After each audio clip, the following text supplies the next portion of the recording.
Nagpalabas ng kautusan ang Commission on Higher Education kaugnay sa bagong patakaran ng K-12 program.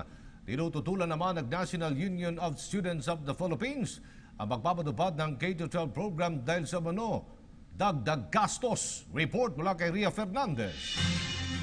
Nilinaw ni Commission on Higher Education o CHED Commissioner Prospero De Vera ang bago nilang polisiya kaugnay ng pagpapatupad ng K-12 program. Ito'y kasunod ng post ng isang universidad sa social media kung saan pinaalalahanan nito ang mga undergraduate na tapusin na ang kolehiyo bago mag-2018 para hindi bumalik ng senior high school. That's wrong information first. No? We must remember that enrollment or entry into any higher education institution is based on a high school diploma.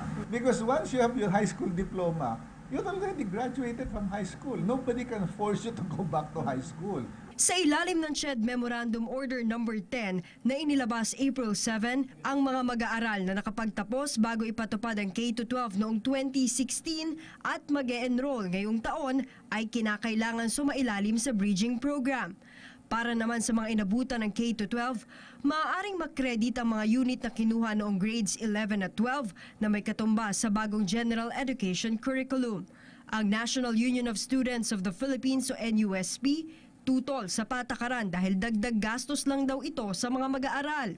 Pero paliwanag ni De Vera, the subjects that you take in every course is going to be different starting 2018. It's not a mechanism to get additional funds. It is to make sure that your university education is complete.